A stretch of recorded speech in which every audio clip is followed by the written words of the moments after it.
got to be in your book, crushing it. And then I was on your show, and now we're interviewing you. It's a weird moment. It's a family affair. I was saying how you're like the internet's dad. Like your students or your kids are growing up. In like a real way. Yeah. You know, it's like, I was at DoorDash yesterday. This kid's 32. He came up to me at a Super Bowl party. I stopped by yesterday when I was in San Francisco, and he's like, you and I had a call when I was 14. I cold emailed you in Hong Kong and said, can I speak to you about entrepreneurship? You said yes. I'm really good at remembering shit, like really good, especially not names, but visuals and moments. I couldn't recall it. I don't like bullshitting. I couldn't recall it. This dude's like, actually the full story was at a Super Bowl party this year at Michael Rubin's Fanatic Super Bowl party, the bougie one. Like this woman comes up to me, his wife, and goes, you need to meet someone. I'm like, of course. She goes, so he says, like, she's like, tell him the story. He's like, I was 14, Hong Kong. You made me believe in entrepreneurship all the way through. And then she goes, this is the co-founder of DoorDash. And we were hanging out yesterday. We were chopping it up. And like, you know, not only I'm in a very wild part of my career, like watching all of you, like really when you've been putting out as much content about what you thought would happen, and then it happened, and it's impacting so many people, and it's positive, and you get to be in the airports or literally on the way here, like we're working on the Be Friends theme song and music for the cartoons that are coming out, and the music group, the team that brought them in, they're like, they're the hottest, they're the best, they're winning, they've done all these shows, and then they start the meeting with, Gary, our company took off because we read your book, and the people that introduced us didn't even know that. It's like I'm in this incredible period because I'm still young, right? I'm still like in my journey. Yet, to your point, I've been on this kick for 15 years, and a lot of people that were like 19 are now 34, and they, 28 are now 43. Like, and then like watching y'all and so many others who I know a book or a video changed the course of their careers. God, it's humbling beyond belief. I think what stands out for me is that book was so different than anything that was on the market. Especially then. It was so avant-garde, and it was like the discipline and the hard work and putting in the reps and the consistency. And it's like, it is all the things that happened. And the thesis, people will become famous and build businesses around the things they're interested in at scale. And people shit on me heavy when that book came out. It came out in 2009. I wrote it in 2008. This is like 15 years ago now. That was right when we were getting out of school. How did you have a nose for that? Looking back, because now you have the perspective. It was, you know how some, like, I don't know, like, why does he have such great hair and so fucking handsome? Like, you're born with shit. I'm born with some sort of ability. I don't know. Like, I'm born with some sort of ability to have a very good sense of what people are going to do before they understand they're even going to do it. I've always been good at that. It's how I built my dad's wine store. I knew that Australian and New Zealand wines were going to get hot, Spanish wines, and like nobody in the wine industry saw it. Like I'm very good at that. I mean, you think about your careers. You know that I was the loudest on Musically. And always. That, like this is what I do. Like I'm that guy.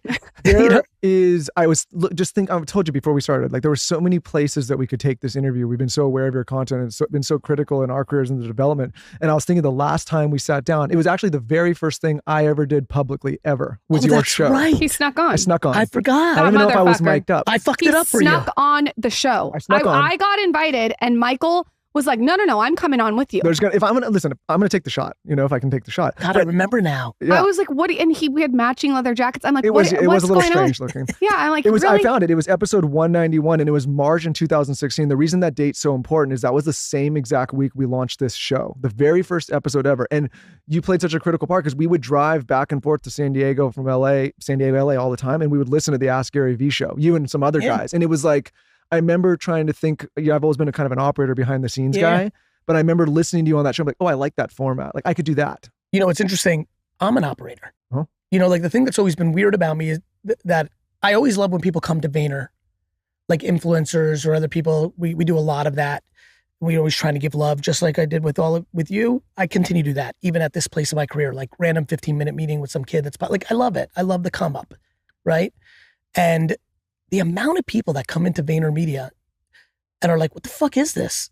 And I'm like, what do you mean? They're like, what is this? I'm like, this is my company, VaynerMedia. They're like, huh?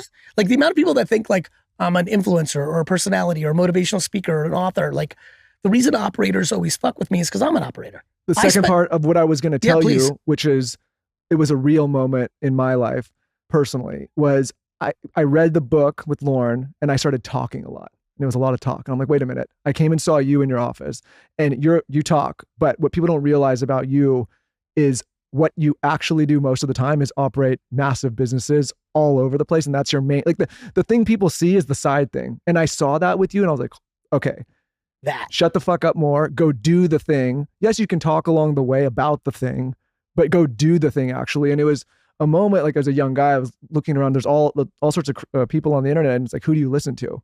And I remember like you were the North Star. I was like, oh, this guy you can listen to because he actually is doing the thing when a lot of people are talking about the thing, but not actually It's why VaynerMedia has become one of the largest independent agencies in the world. Literally 15 years ago, I started VaynerMedia. I was in the wine retail business running my dad's wine store. And in 15 short years, we built a 2,000 person global agency for Procter & Gamble and Pepsi and Fanatics. Like we're it. Like I was just in Miami at PossibleCon. Like everyone knows in advertising, the madmen, like the people that do the advertising for BMW and for the Gap and for Exxon, like the biggest, that world, everyone knows they're on call, that I'm coming to get them.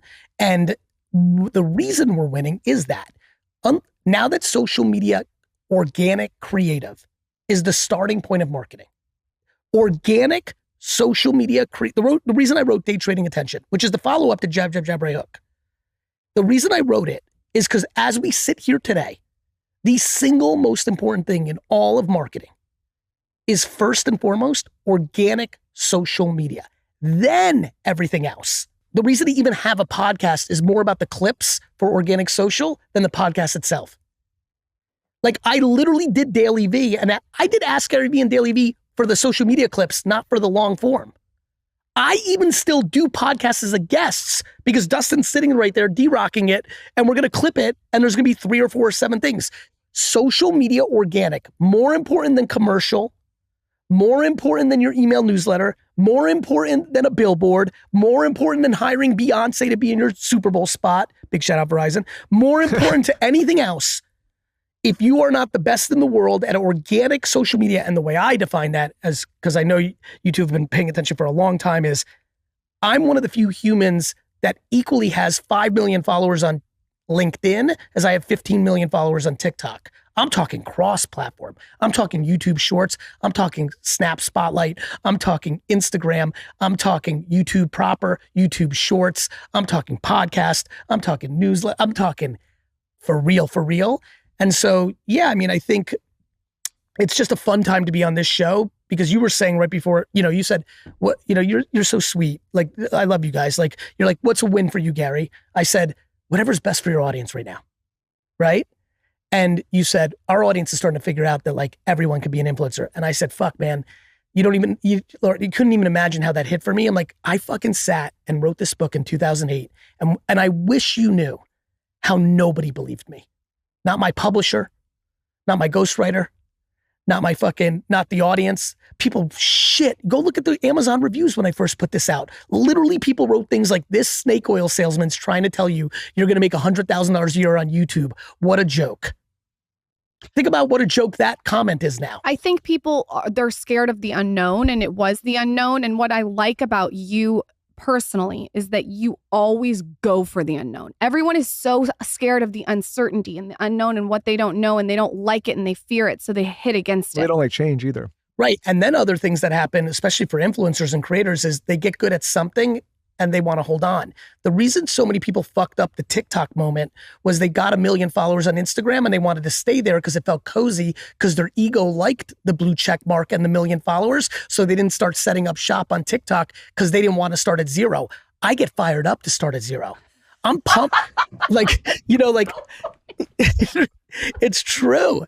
Like, I love having 60 people watching me on Twitch right now while I stream from my office on mute because everything is private information. And all my friends. Wait, and how many people are watching? 60. Like, I'm just putting it on to test. 42. Like 28. Like, but Could I get more? Sure. As Dustin knows, like if I go on Instagram Live for 2 seconds and say, come over here, then it's 400. But like, I'm not Clicks. I'm not Booga. I'm not Kai Cenat. I'm not Aiden Ross. I don't have the time right now to sit in front and stream for 15 hours a day. Do I think I could do that well? I sure do. I think I can gab with audience for 15 straight hours and crush. But that's not in the cards for me right now. I'm operating. I'm building an enormously big IP called VFriends, and I'm building the biggest advertising agency in the world. Yeah, I'm busy. And so when I saw that as a full circle moment, I was like, oh, okay, there's a way to do this long form content and go and speak and do all the things that we all do, but you can still be a great operator. And this just reinforces the main thing. But and you know, there's a lot of people out there selling a lot of stuff, I'm sure, you know, yes. And you know, get rich quick schemes and what to do. And I'm like, if they're just selling you on the idea that like they're selling you on something and they don't have the actual infrastructure, like you gotta be really careful. It's my biggest argument in marketing right now. There's a lot of marketing professors and pontificators. I'm like, if you're so good, why doesn't your book sell? Like, this, you know, to your point, get rich quick.